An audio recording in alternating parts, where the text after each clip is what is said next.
নমস্কার, কেমন আছেন সবাই? আমার নতুন একটা এপিসোডে সবাইকে স্বাগত জানাই।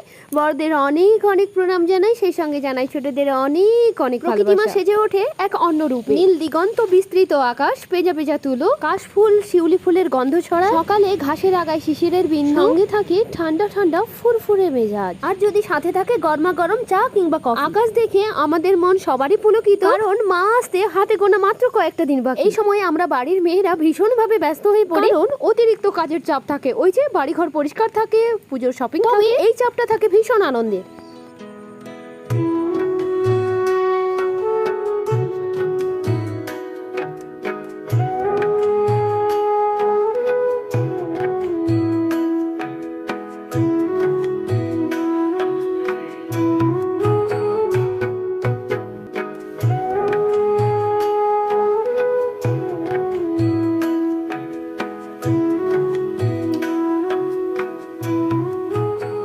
প্রাণ দিয়ে পুজো করার সময় ক্যামেরাটা আবার নাইবা সকালে অনেক ব্যস্ততার মধ্যে ছেলের যাতে খুব তাড়াতাড়ি খিদেটা না পায়, ও স্কুল যাওয়ার সময় এইভাবেই খিচুড়িটা আমি খুব সহজভাবে বানিয়ে। ছোটবেলায় আমার দিদিমা আমরা স্কুল যাওয়ার সময় এইভাবে করে খাওয়াতো, তবে ওটা ছিল ছোট্ট উনুনে, ছোট্ট মাটির হাঁড়িতে। ওকে খেতে বসিয়ে দিয়ে ওর টিফিনটাও আমি তৈরি করে নিয়েছি। 5 ঘন্টা একটু ঊর্ধ্ব চাপ থেকে বিরত নিলাম।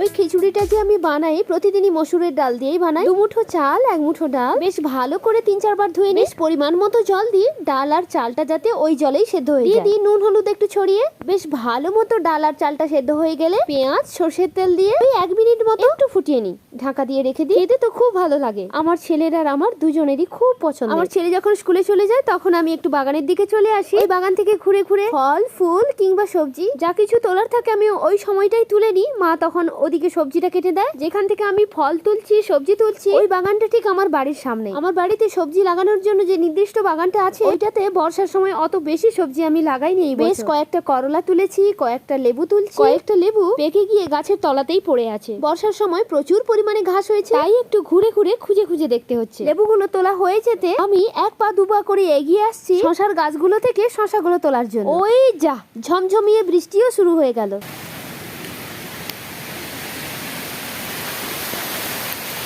আমার বাগান থেকে ওই কয়েকটা সবজি কিংবা ফল তুললাম। আমাদের বাড়িতে 2টো পুকুর আছে, একটা সামনের দিকে আর একটা পেছনের দিকে। পেছনের দিকটা বেশি ব্যবহার করি আমরা, ওই সামনের পুকুরটা মাছ চাষের জন্য ব্যবহার করা হয়। ছোট সাইজের মাছগুলো ছাড়া হয়ে থাকে। আজ ওই জালটা টেনে দেখা হবে মাছগুলো কত বড় হয়েছে।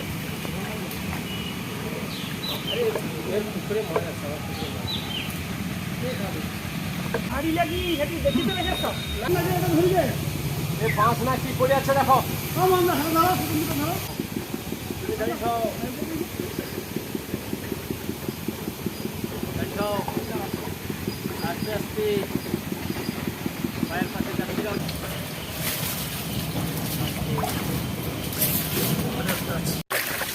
আর এক কথা টানতে হবে।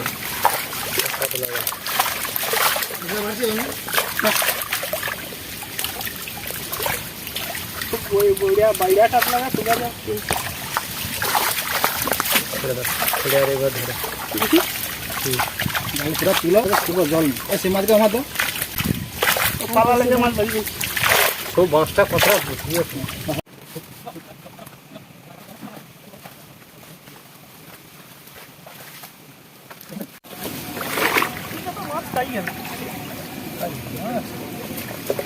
এপাটে একবার তো নেই 5 কিলো মানে না। আচ্ছা সেপাটে নিয়ে তো 5 লাগছিল মতন এবারে প্রথম বাটা নেই 2 বাটা দাম হইল 2 বাটার মাছ অতলা পাইছে আর এখানে কইলা তো 5 কেজি খানে দিয়েছেন। আচ্ছা নি তো বাঁশ লাগিছে আচ্ছা কাটা লাইছে নি তো বাঁশ লাগিছে বটে আসছে। তারপরে এই যে জৌগা এটা তো নামি কাট লাগছে নামি কাট লাগে আর কি চাও আটা মাছ দু পাটা আটে নয়, এক পাটা তাই দু পাটা বড় জোর হইল। আর তাও সৌদারে মারে আলে সৌদারে গেল আইজো আইজো কোনটা আগের কাতলা দূর ওটা কেমন আছে এটা গাল উড়ে আসলিটা এটা কাতলাটা আসলিটা বেশ আসলিটা রুইটা এটা মুগি রুইলে রুইটা দুটো কাতলা হবে লাগিয়েছি আমার কেজি জালে উঠছি এবার দ্বিতীয়বার তো আর মাছ নাই পরিষ্কার তো জালটা হয় মাছ গেল ভাই ওই ভাইরা দাদারা যে এসেছিল জাল টানার জন্য, আর ওরা যে নিজেদের মধ্যে যে কথোপকথনগুলো করছিল ওটা হচ্ছে আমাদের আঞ্চলিক ভাষা। ওদিকে তো মাছের অবস্থা খুবই খারাপ, পুকুরে অনেক ছোট মাছ ছাড়া হয় তো তাই অনেক সময় মরেও যায়, তবে তেমন বাণিজ্যিক ভাবে করা হয় না। অনেকটাই মেলা হয়ে গেছে, ওদিক থেকে চলে এসে আমি উনানটাও ধরিয়ে দিয়েছি, ওদিকে তরি তরকারি গুলোও কেটে দিচ্ছে, আর আমি একটার পর একটা রান্না চাপিয়ে দিচ্ছি খুব তাড়াতাড়ি করে।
আমি কি করি, মা যখন তরি তরকারিগুলো কাটে তখন মাকে আগে বলি যে আমাকে পেঁয়াজটা একটু তাড়াতাড়ি করে কেটে দিতে, আদা রসুনটা আগে থেকে ছাড়িয়ে দিতে। আমি কি করি, ফটাফট করে কোনো কিছু ভাজাভুজি থাকলে কিংবা কোনো কিছু সেদ্ধ করা থাকলে প্রথম ওগুলো আমি করে দিই। ভাজাভুজি বা সেদ্ধ তখন হতে থাকে উনানের কাছে, তখন আর আমাকে বসে থাকতে হয় না, সেইটুকু সময়তে মশলাগুলো করি। আর একটু তাড়াতাড়ি করে চিন্তা করে নিই কখন কোন তরকারিটা রান্না করতে হবে। যেমন কড়াইতে একটু বেশি পরিমাণ তেল দিয়ে আমি মাছটা ভেজে নিয়েছি, তারপর আমি উচ্ছেটা ভেজে নিয়েছি, ওগুলোতে একটু বেশি পরিমাণ তেলের প্রয়োজন হয়। তোমরা বলতেই পারো যে উচ্ছে ভাজার পরে যে আমি ঝিঙের তরকারিটা বসিয়েছি, ঝিঙের তরকারিটা তেতো হয়ে যেতে পারে, মোটেও তা হয় না। উচ্ছে ভাজার পরে উচ্ছের যে অবশিষ্ট থাকে অংশগুলো ওগুলোকে ভালো করে তেল থেকে তুলে ফেলতে হবে, দিয়ে রান্না করলে আর কোনো অসুবিধা হয় না।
বিকেলের দিক করে আমি চলেও যেতাম একটু বাগানে একটু গাছের পরিচর্যাও করতে লাগে। চলে আসি সন্ধে টন্ধে দিয়ে একটু শর্ট ভিডিও করার জন্য। এই সময় আমার ছেলে একটু পড়তে যায়, ওই 2 ঘন্টা 2.5 ঘন্টার মধ্যেই আমাকে সবকিছু করে নিতে হবে, বাছাবাছি করে তারপরে নিজের একটু সাজগোজ করে তারপর কয়েকবার নাচ প্র্যাকটিস। আমার নতুন পরিবারের জন্য আমি চেষ্টা করি একটু ভালো কিছু করছি। ওদিকে আবার কি হয়েছে, এই যা বেজে গেছে 9টা। শর্ট ভিডিও করতে করতে ছেলে যদি টিউশন থেকে চলে আসে আর ওই 9:30 10টার মধ্যে যদি আমার রাতের খাবার না তৈরি হয়, একটু মনের ভেতরে ভয় থাকে না? তবে আমি চ্যালেঞ্জ নিতে ভীষণ ভালোবাসি। 40 মিনিটের ভেতরে তৈরি করলাম পরে। বড়দের যত্ন নাও, নিজের খেয়াল রেখো। Thank you and God bless you.